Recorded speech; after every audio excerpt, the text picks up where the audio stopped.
അവൻ കയറിയിരുന്ന് അപ്പച്ചൻ്റെ തലയെടുത്ത് അവരുടെ മടിയിൽ വെച്ച് അപ്പച്ചൻ പോയി.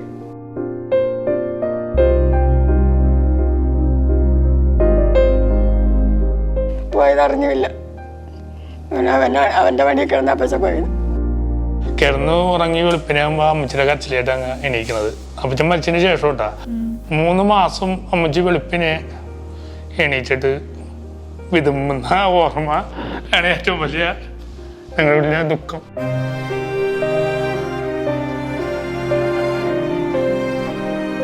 വെളുപ്പിനെ എണീച്ചിട്ട് അമ്മച്ചി കരയും. എൻ്റെ അപ്പച്ചാന്ന് പറഞ്ഞിട്ട് ഫോട്ടോ ഉണ്ടായിരുന്നു. 3 മാസം കരഞ്ഞ അമ്മച്ചി. ആ സമയത്തൊക്കെ ചിക്കൻ പറഞ്ഞെങ്കിൽ ഇട ദിവസങ്ങളിലൊക്കെ ഞങ്ങളുടെ വീട്ടിൽ കഞ്ഞിയായിരിക്കുള്ളൂ. ഞങ്ങൾ 4 മക്കളുണ്ടല്ലോ.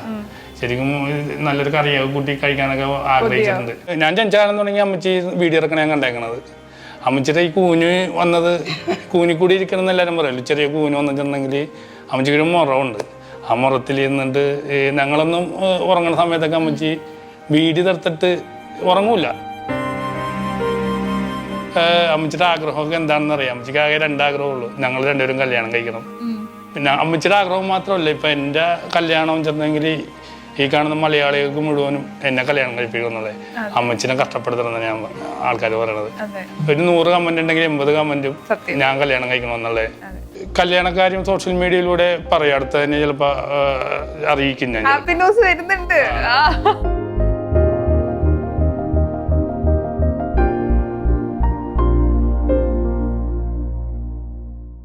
Hi hello Kaumudi viewers, welcome to another episode of mummy and me. ഇന്ന് മമ്മി ആൻഡ് മീയിൽ മലയാളി പ്രേക്ഷകർക്ക് ഒത്തിരി ഇഷ്ടമുള്ള ഒരു അമ്മച്ചിയും മകനാണ് ഇന്ന് ജോയിൻ ചെയ്യുന്നത്. ഒരുപാട് സ്നേഹത്തോടെ സ്വാഗതം ചെയ്യാണ് ടീമിന്റെ സ്വന്തം അമ്മച്ചി. Welcome to the show.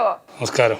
സത്യം പറഞ്ഞ അമ്മച്ചി ഇത് പറയാമോ? ഇവിടെ കൂടിയിരിക്കുന്ന എല്ലാവർക്കും, പ്രത്യേകിച്ച് ചിക്കുന് ആദ്യമായി പരിചയപ്പെട്ടവര് എല്ലാവർക്കും നമസ്കാരം. അതാണ് ഫുൾ പവറിലാണ്.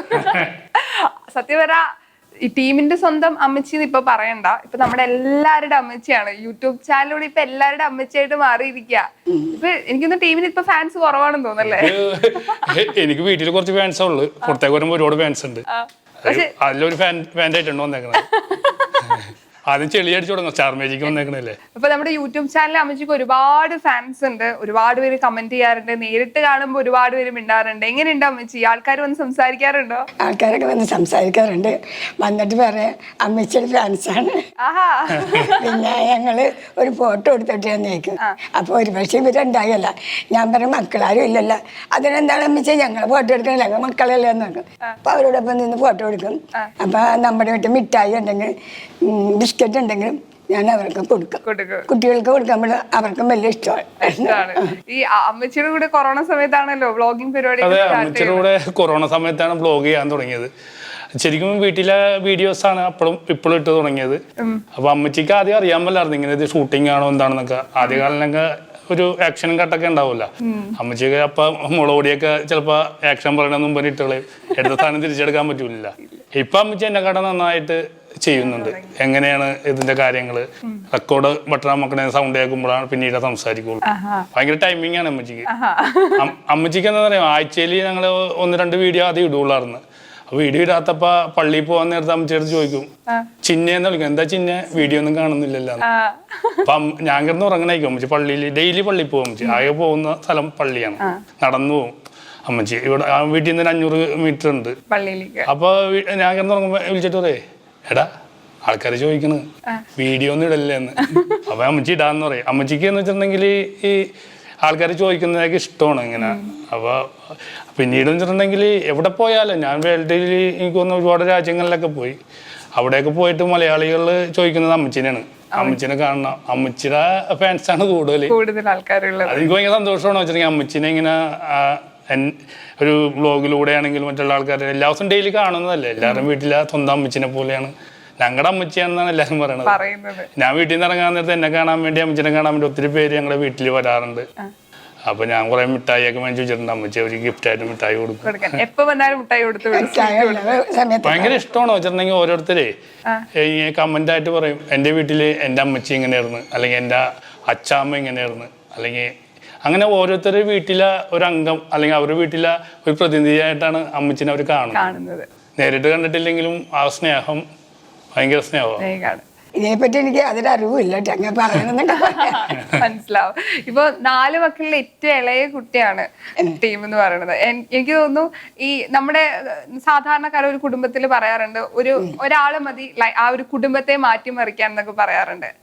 കുടുംബത്തില് ആ ഒരാള് നമ്മുടെ വിനീഷേട്ടനാണോ? ഒരിക്കലും അല്ല.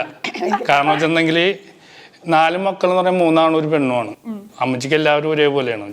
മൂത്താള് രാജേഷ്, അതിന്റെ ഇളയത് സുരേഷ്, സ്റ്റാൻലി എന്ന് പറയും, പിന്നെ രാജിനി, മരിയ എന്ന് വിളിക്കും, പിന്നെ ഞാനാണുള്ളത്. അപ്പൊ അങ്ങനെ ഞാനിപ്പോ ഒരു സെലിബ്രിറ്റി ആയതുകൊണ്ട് എന്നോട് കൂടുതൽ സ്നേഹമൊന്നുമില്ല അമ്മച്ചിക്ക്.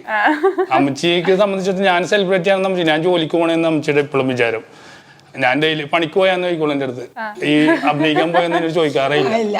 അല്ലെങ്കിൽ ഞാൻ ഉദ്ഘാടനത്തിനൊക്കെ പോകുമ്പോ പണി ഉണ്ടായടാ ഇന്ന്, അപ്പൊ ഞാൻ പറയാം പണിക്ക് ഉണ്ടായിരുന്നു. അമ്മച്ചി ഇപ്പോഴും വിചാരം ഞാൻ പണിക്ക് പോകണം എന്നുള്ളതാണ്.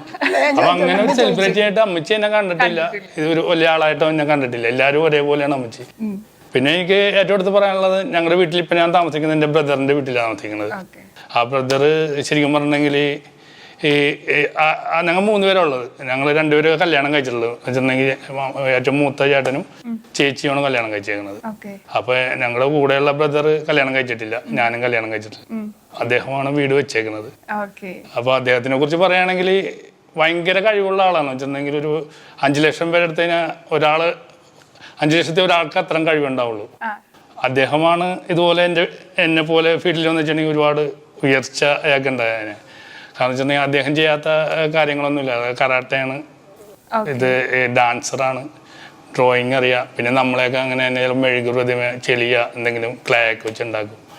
ഭയങ്കര കഴിവാണ്. വീട് വെച്ചപ്പോഴാണെങ്കിലും അദ്ദേഹം വെച്ചിട്ടുണ്ടെങ്കിൽ ഭയങ്കര തെങ്ങും കാര്യങ്ങളുള്ള തോപ്പുകളായിരുന്നു. പുറത്തൊന്നും ആരും വെട്ടാനും പിടിക്കാനൊന്നുമില്ല. പുള്ളി തന്നെ തെങ്ങി കയറിയിട്ട് എല്ലാം മുറിച്ച് ഭയങ്കര കഠിന അധ്വാനിയാണ് അയാൾ. അദ്ദേഹം ഒരു ടീച്ചറാ, ഗവൺമെന്റ് ഉദ്യോഗസ്ഥനാണ്. അപ്പൊ പിന്നെ സിനിമയിൽ ഫൈറ്റ് മാസ്റ്ററും കൂടിയാണ് പുള്ളി. ഭയങ്കര കഴിവുള്ള ആളാണ്. ശരിക്കും പറഞ്ഞിട്ടുണ്ടെങ്കിൽ അദ്ദേഹം ഒന്നും അറിയപ്പെട്ടില്ല, ഇനിയും അറിയപ്പെടാം. അമ്മച്ചി എന്താ പറയണത് നമ്മളെ കൊച്ചേട്ടനെ കുറിച്ച് ചോദിക്കുന്നത്? കൊച്ചേട്ടനെ പഠിച്ച് ആദ്യം അവര് തന്നെ പൈസ ഉണ്ടാക്കിയിട്ട് സുരേഷ് വീട്ടിൽ പഠിക്കുന്നത്.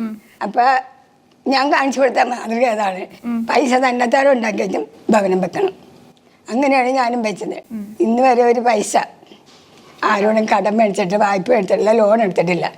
ഇതുവരെയുള്ള തന്നേക്കുന്നത് കാണാൻ അറിയാത്ത ഒരാളുണ്ട്. ആ കാണാൻ അറിയാത്തുള്ള ആളെ പിന്നീട് ലാസ്റ്റ് പരിചയപ്പെടുത്താം.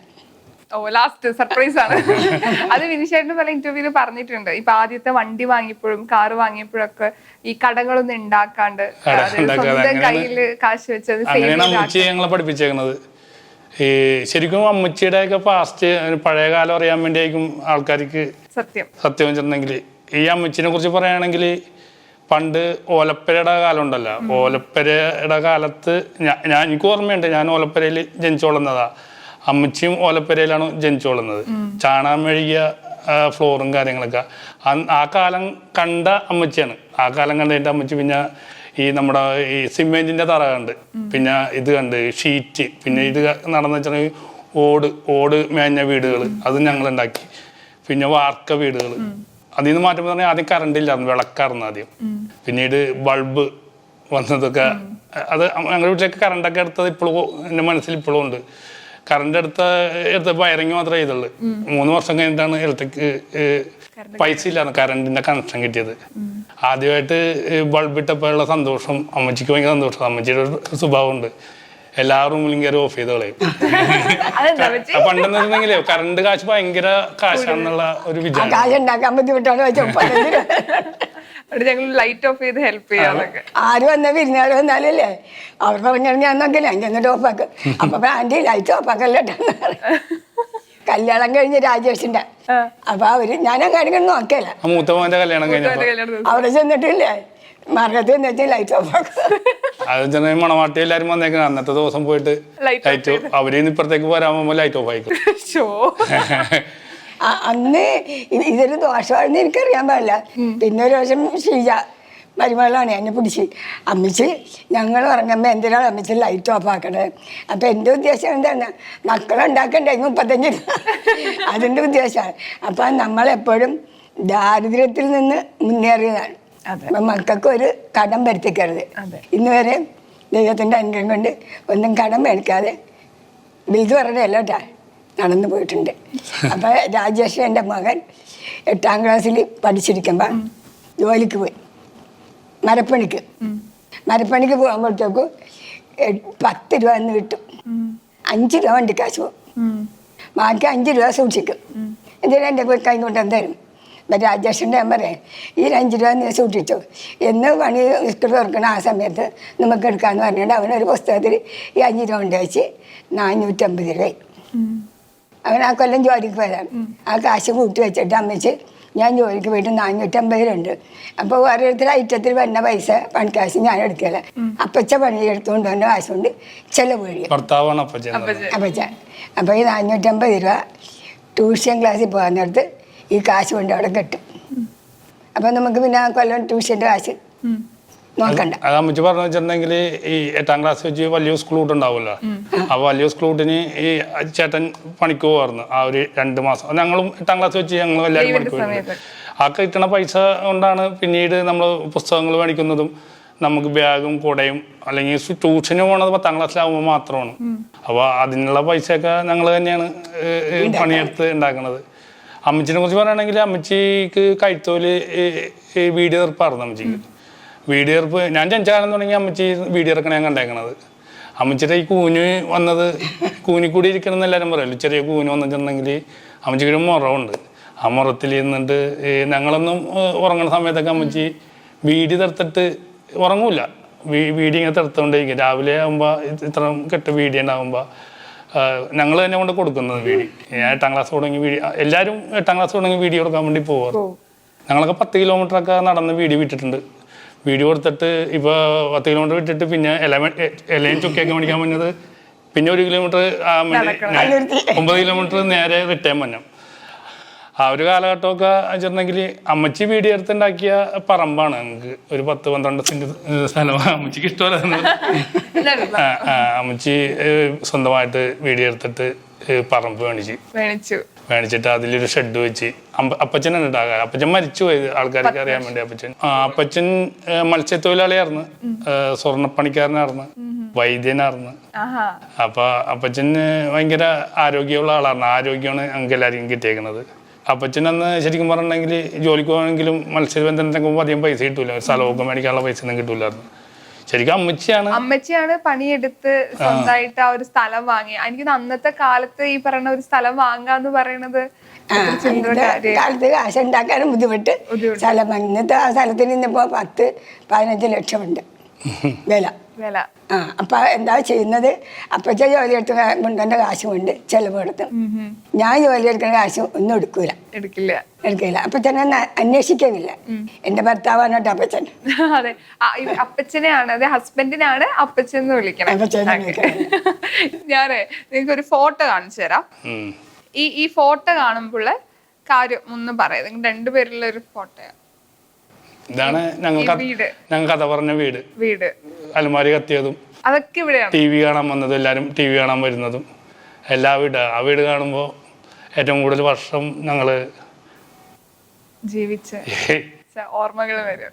പിന്നെ ഞങ്ങൾക്ക് ഏത് എന്നിരുന്നാലും നമ്മൾ എന്ത് ജോലിയെടുത്ത് സമ്പാദിച്ചാലും യാതൊരു തടസ്സം കൂടാതെ നമ്മൾ ഉദ്ദേശിച്ചാൽ മുന്നോട്ട് പോകും.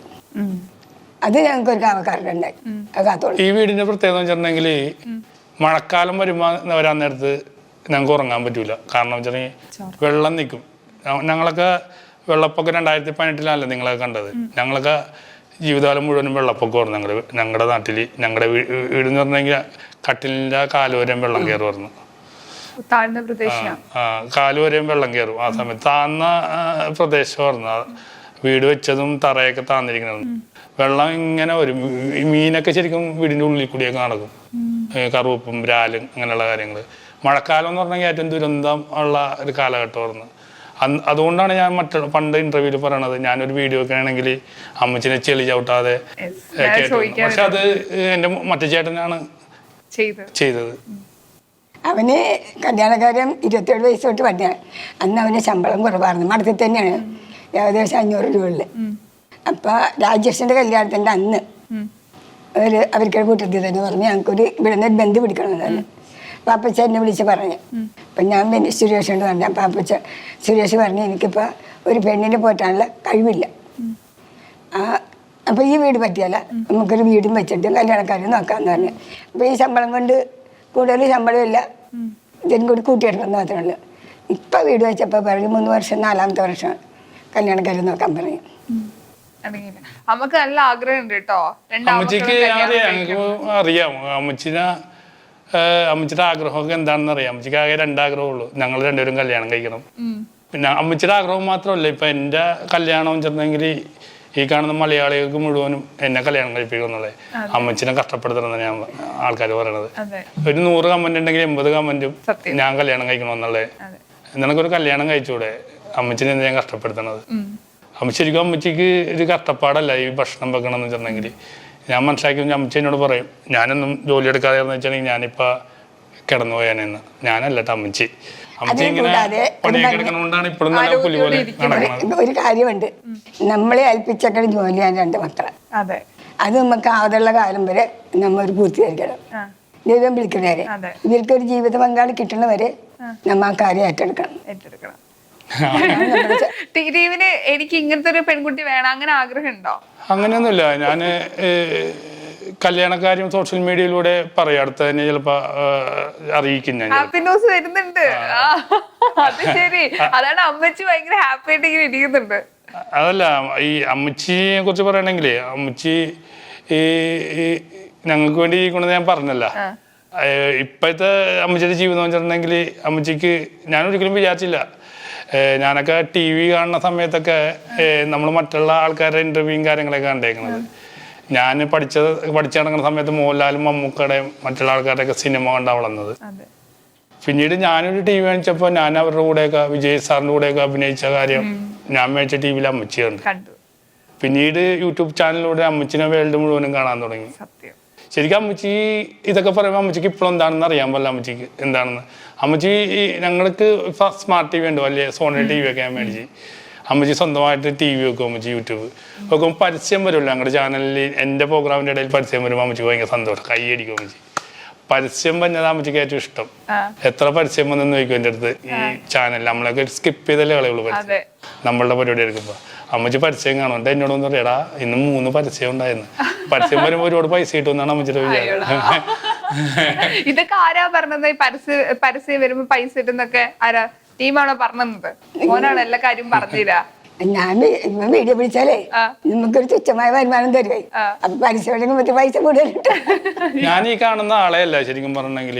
ഇപ്പൊ നമ്മുടെ ഇന്റർവ്യൂവിൽ അല്ല ഞാൻ വീഡിയോ പിടിക്കുമ്പോഴുള്ള അമ്മച്ചി ശരിക്കും പറഞ്ഞാൽ എനിക്ക് ദേഷ്യക്കാരനാണ്. ശരിക്കും പറഞ്ഞാൽ ഇത്തിരി ദേഷ്യം കൂടുതല എനിക്ക്. ആ ഒരു മിനിറ്റത്തൊക്കെ ഉണ്ടാവുള്ളൂ ദേഷ്യം.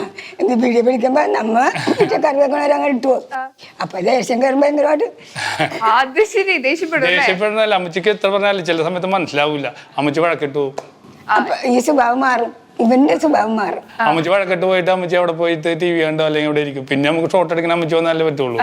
നമ്മ തുടങ്ങിയിട്ട് എങ്ങനെ ആയിക്കോളൂ. എന്നിട്ട് തന്നെ വരും. അപ്പൊ എന്താ പറയാ, നമുക്ക് അമ്മച്ചിയുടെ മുഖഭാവം മാറിക്കഴിഞ്ഞാൽ ആൾക്കാർക്ക് അറിയാൻ പറ്റും. അപ്പൊ അതൊക്കെ ഒന്ന് മാറ്റിട്ട് നമുക്കൊരു സങ്കടം ഉണ്ടാവല്ല. ഇവന്റെ അത്രയും ഗൗരവമായ പിണക്കം. തീപ്പെട്ടിക്കുള്ളിൽ ഒരിക്കലും ഇതുള്ളു, താമസമുള്ളു. തീപ്പെട്ടിക്കുള്ളിൽ വരച്ചാൽ പെട്ടെന്ന് തീർന്നു, കത്തി തീരുവല്ല.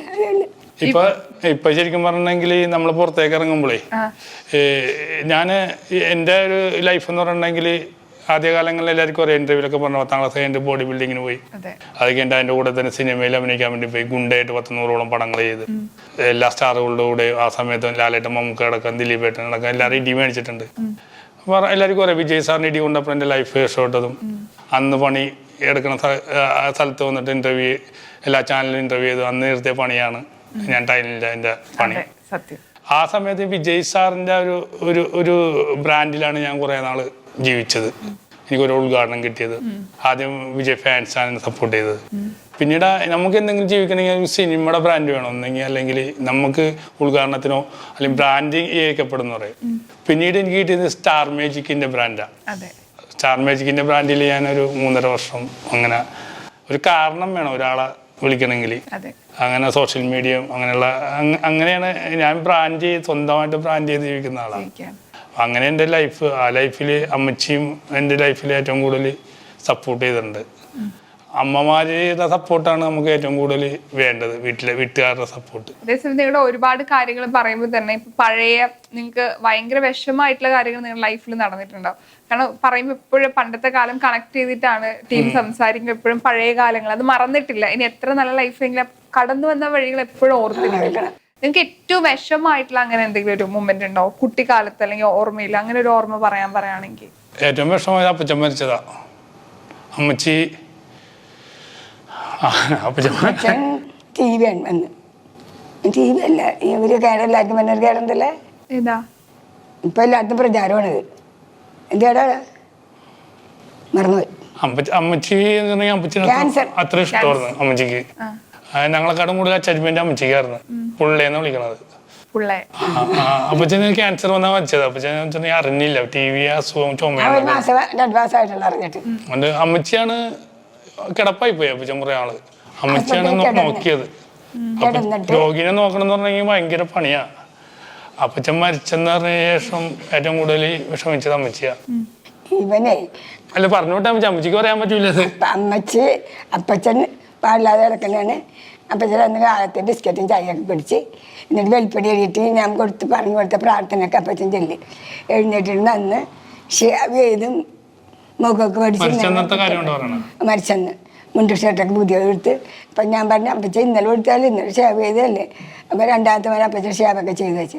അതുകൂടാതെ അപ്പച്ചൻ തന്നെ കണ്ണാടി എടുത്ത് ഷേവൊക്കെ ചെയ്ത് അങ്ങനെ വെള്ളം തളർന്ന് പറഞ്ഞിട്ട് വെള്ളം കുടിച്ച് അങ്ങനെ ഇവൻ ബിനിഷ് റോട്ടിൽ ചെന്നപ്പോഴത്തെ ബസ് സ്റ്റോപ്പിൽ ചെന്നപ്പോൾ അന്ന് മൊബൈലുണ്ട്. മൊബൈൽ എടുക്കാൻ മറന്നതിന് ശേഷം ഞാൻ വീട്ടിലോട്ട് വന്ന്. അപ്പോൾ ഞാൻ പറഞ്ഞു എടാ അപ്പച്ചൻ അല്ലടി കയറി. അവൻ കയറിയിരുന്ന് അപ്പച്ചൻ്റെ തലയെടുത്ത് അവൻ്റെ മടിയിൽ വെച്ച് അപ്പച്ചൻ പോയതറിഞ്ഞില്ല. അവൻ്റെ മടിയിൽ കിടന്ന് അപ്പച്ചൻ പോയത്. അപ്പച്ചൻ നല്ലൊരു പാട്ടുകാരനായിരുന്നു. പരിശുദ്ധൻ പരിശുദ്ധൻ തന്നെ പാട്ട് പാടണേ. ആവേശം അമ്മച്ചിക്ക് 3 മാസം ഉണ്ടായി. എന്നെ അപ്പച്ച എപ്പോഴും ഭക്ഷണം കഴിച്ച് ഇന്നമ്മേ എന്നെ അപ്പച്ചൻ്റെ ദേഷ്യം കയറിയിട്ടുണ്ടെങ്കിലേ കുറേ പെണ്ണുങ്ങൾ ചിലപ്പോൾ കൈവെക്ക്. എന്നാലും അപ്പച്ചൻ പോയിട്ട് എനിക്ക് 2 പണം പിടിച്ചിട്ടുണ്ടായിരുന്നു. അപ്പം മക്കൾ പറയേ അപ്പച്ചന് എത്ര ദേഷ്യം കയറിയാലും സ്നേഹമാണേ. എന്തിനും വേണ്ടെങ്കിൽ അപ്പച്ചന് കൈ വേണ്ട പാരമ്പര്യം കിട്ടുമ്പോൾ രോഗം മാറും. ആവേശം വന്നിട്ടുണ്ടെങ്കിലേ അമ്മച്ചി അപ്പച്ചനെ കൊണ്ട് അടക്കം ചെയ്ത ശേഷം വീട്ടിൽ വന്നു. വീട്ടിൽ വന്നു തുടങ്ങി വെളുപ്പിനെ അമ്മച്ചിയുടെ കരച്ചിലേട്ടാ ഞങ്ങളെ. അന്നേ അപ്പച്ചന് ഭയങ്കര സ്നേഹമായിരുന്നു. വെളുപ്പിനെ എണീറ്റിട്ട് അമ്മച്ചി കരയും. എൻ്റെ അപ്പച്ചാന്ന് പറഞ്ഞിട്ട് ഫോട്ടോ ഉണ്ടായിരുന്നു. 3 മാസം കരഞ്ഞ അമ്മച്ചി. അപ്പച്ചൻ്റെ വീട്ടിലൊക്കെ പറയാം എൻ്റെ ചിഹ്നം പറഞ്ഞാൽ എനിക്ക് ഇത്രയൊക്കെ ഉണ്ടായതെന്ന് പറയാം. അങ്ങനെയൊക്കെ അപ്പച്ചന് ഭയങ്കര സ്നേഹമൊക്കെ ആയിരുന്നു. പക്ഷെ അപ്പച്ച പോയെങ്കിലും എനിക്ക് ആട് വരുമ്പോ ഞങ്ങള് കിടന്നുറങ്ങണായിരിക്കും ആ സമയത്ത്. അപ്പൊ മൂത്തേട്ടനില്ല, മൂത്തേട്ടൻ മാറി താമസിക്കണ. ചേച്ചിയുമില്ല, ഞാനും മറ്റേ ചേട്ടനുള്ളത്. കിടന്ന് ഉറങ്ങി വെളുപ്പിനാകുമ്പോ അമ്മച്ചിയുടെ കരച്ചിലായിട്ട് അങ്ങ് എണീക്കുന്നത്. അപ്പച്ചൻ മരിച്ചതിന് ശേഷം കേട്ടാ 3 മാസം അമ്മച്ചി വെളുപ്പിനെ എണീച്ചിട്ട് വിതുമ്പുന്ന ഓർമ്മ ആണ് ഏറ്റവും വലിയ ഞങ്ങളുടെ ദുഃഖം. അതൊക്കെ മാറിയട്ടെ ഇപ്പൊ അപ്പച്ചൻ്റെ പ്രാർത്ഥനയൊക്കെ ഉണ്ടായി. പക്ഷെ ഇവന്റെ മടിയൊക്കെ കിടന്ന് അപ്പച്ച പോയത് അവിടെ ബസ് സ്റ്റോപ്പിൽ നിന്നിട്ട് അവൻ വന്ന് അപ്പച്ചൻ്റെ തലയെടുത്തുന്നുണ്ട്. അത്രയ്ക്ക് ഇഷ്ടമായിരുന്നു അമ്മച്ചിക്ക് അപ്പച്ചനാ. കുടിച്ചിട്ടൊക്കെ വരുമായിരുന്നു, ഭയങ്കരമായിട്ടും കുടിച്ചു വരുമായിരുന്നു. അതൊക്കെ ഒന്നും അമ്മച്ചിക്ക് വലിയ കാര്യമൊന്നുമില്ല. ഭയങ്കര സ്നേഹമായിരുന്നു. കുടിച്ചിട്ട് വന്നാലും അമ്മച്ചിക്കൊരു കടി എന്തെങ്കിലും മേടിച്ചു. കടി എന്ന് പറഞ്ഞെങ്കിലും ഉണ്ടമ്പരി കല്യാണത്തിന് മേടിച്ചിട്ടുണ്ടെന്നേ. രാജന്റെ കല്യാണത്തിന് മകന്റെ കല്യാണത്തിനും എല്ലാവർക്കും കഴിക്കാൻ പറ്റും. ആ സമയത്ത് പല പല ജ്വരമായിരിക്കല്ലേ. ചിന്നമ്മേ ഇത് തിന്നെന്ന് പറയും. ഞാൻ പറയാം അപ്പച്ച ഇപ്പൊ കാണിച്ചാൽ തിന്നാൻ പറ്റിയല്ല, കഴിക്കാൻ പറ്റിയല്ല. കഴിക്കാനാ പറഞ്ഞെന്നത് ഭയങ്കര അന്വേഷണമായിരുന്നു എൻ്റെ അപ്പച്ചന്. എൻ്റെ അപ്പച്ചനാ വിളിക്കണത്. ഇപ്പൊ അപ്പച്ചന്റെ കുഴിയൊന്നും ഇല്ലട്ടാ, എല്ലാം പോയി. ഞങ്ങൾ 13 വർഷമെങ്കിലും ആദ്യം അയൽവാസികളും മറ്റുള്ള വീട്ടുകാരൊക്കെ വിളിച്ചെടുത്ത്. ഇപ്പം അപ്പച്ചൻ്റെ പെങ്ങാന്മാർക്ക് ഒരു മക്കൾ വിളിക്കും. 10-15 പെങ്ങാന്മാർക്കുടെ വീടുണ്ട്. അവർ വിളിച്ച് ഞങ്ങൾ എടുത്തു. അപ്പച്ചൻ്റെ കഴിവെന്ന് വെച്ചിട്ടുണ്ടെങ്കിൽ അപ്പച്ചൻ സ്വന്തമായിട്ട് ട്യൂൺ ചെയ്ത് ഞാനിപ്പോ പാട്ട് പാടുന്നുണ്ട്. എൻ്റെ പാട്ടുകൾ പോലെയല്ല, അപ്പച്ചൻ ഭക്തിഗാനങ്ങൾ ഒരുപാട് സ്വന്തമായിട്ട് ട്യൂൺ ചെയ്ത്. ഞാനൊക്കെ ഓർക്കുന്നുണ്ട്, ഞങ്ങൾ 4 മക്കളും കൂടി ഞങ്ങൾ ഉണക്കമാസം എന്ന് പറഞ്ഞാൽ ഓരോ മാസം നമുക്ക് മാതാവിൻ്റെ ഉണ്ടാവും, ഔസപിതാവിൻ്റെ ഉണ്ടാവും, തിരുഹൃദയത്തിൻ്റെ ഉണ്ടാവും. അതിനൊക്കെ വേണ്ടി അപ്പച്ചൻ പാട്ടുകൾ ഉണ്ടാക്കിയിട്ടുണ്ടായിരുന്നു. എല്ലാരും കൂടി കുർബാന. അതുകൊണ്ട് അപ്പച്ചൻ പാടുന്ന പാട്ട് ഇപ്പോഴും നമ്മുടെ മനസ്സിലുണ്ട്. ഞങ്ങള് മക്കൾ ഇപ്പോഴും ആ പാട്ടുകൾ പാടും. അപ്പച്ചൻ മരിച്ചാലും പാട്ടുകൾ മണക്കാസം കോശം കോശില്ലെങ്കിൽ അപ്പച്ച പാട്ട് പാട് എല്ലാരും കേട്ടിരിക്കുമ്പോ ഇപ്പൊ ചേട്ടനൊക്കെ പള്ളിയിലെ പാട്ടുകാരനായിരുന്നു. അന്നത്തെ കൊയറിലൊക്കെ അന്നത്തെ കാലത്ത് ക്ലബ് ഉണ്ട്, അങ്ങനത്തെ പാട്ടുകാരൻ തന്നെ. അപ്പച്ചൻ്റെ ചേട്ടൻ വലിയപ്പച്ചൻ നാടകക്കാരനാണ്. അവരുടെ ഫാമിലിയൊക്കെ നല്ല എല്ലാവരും കല്യാണം. നാടകക്കാരനാണെങ്കിൽ സ്വർണ്ണപ്പണിക്കാരാണ്. അത് കഴിഞ്ഞ് കിട്ടുന്ന സമയത്ത് നാടകവും പഠിക്കും. എനിക്ക് അപ്പച്ചന്റെ കഴിവാണ് പാട്ട് പാടുന്നതില് മോന് കിട്ടിയെന്ന് തോന്നല്ലേ? അതല്ല, അപ്പച്ചന് ശരിക്കും ആസ്വദിക്കാൻ പറ്റിയില്ല ഈ ഒരു ലൈഫ്. അപ്പച്ചൻ ഉണ്ടായപ്പോ ദാരിദ്ര്യമായിരുന്നു. അപ്പച്ചനെ അത് ആ സമയത്ത് ആഗ്രഹിക്കുന്നുണ്ട് അപ്പച്ചനും കൂടി ഉണ്ടെങ്കിൽ. അതല്ല, അപ്പച്ചന് ഞാൻ കാർ മേടിക്കുന്നൊക്കെ ഒന്നും വിചാരിച്ചിട്ടില്ല. ആ സമയത്ത് കാറില്ല. വീട് വെക്കുമെന്നോ ചേട്ടൻ വീട് വെക്കുമെന്ന് അറിയാൻ പറ്റില്ലായിരുന്നു. അപ്പച്ചനൊന്നും ആസ്വദിക്കാൻ പറ്റിയില്ല. അതിന്റെ ഒരു വിഷമമുണ്ടല്ലേ? വീട് വെച്ചെങ്കിലും ദൈവാനുഗ്രഹം കൊണ്ട് ആരോടും കടമേൽക്കാതെ അപ്പച്ചൻ ജീവിച്ചിരിക്കണ്ടെങ്കിലേ ശരിക്കും അപ്പച്ചൻ ഭയങ്കര ഫേമസ് ആയനെ. ഭയങ്കര ഫേമസ് ആയെന്നുണ്ടെങ്കിൽ അറിയപ്പെടുന്ന ഒരാളായനെ. തടക് അപ്പച്ചന് അറിയുന്ന സംഗീതമാണ്. ശരിക്കും ഇപ്പൊ യൂട്യൂബ് ചാനലൊക്കെ ഉള്ള അപ്പച്ചനും കൂടി ഉണ്ടെങ്കിൽ ഒരുപാട് കാര്യങ്ങൾ സമൂഹത്തിലേക്ക് വേണ്ടി ചെയ്യാൻ പറ്റിയാനെ.